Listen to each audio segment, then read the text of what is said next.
পূজাও হয়ে গেছে। দেখো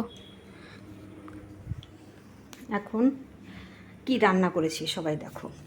আজকে রান্না দেখো সাদা ভাত করেছি,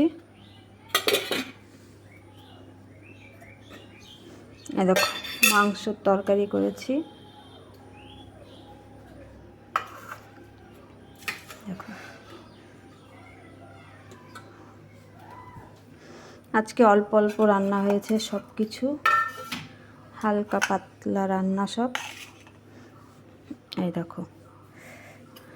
দেখো ডিমের ঝাল করেছি, এটা করেছি নারকেল দিয়ে, বাদাম দিয়ে, পোস্ত দিয়ে। এটা ডিমের ঝাল, বেশি করে লঙ্কা দিয়ে এটা ঝাল করেছি সব মশলা দিয়ে।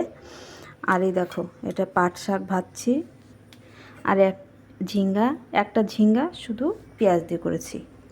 আর দেখো আম আছে, সাথে লেবু আছে, পেঁয়াজ আছে, শসা আছে।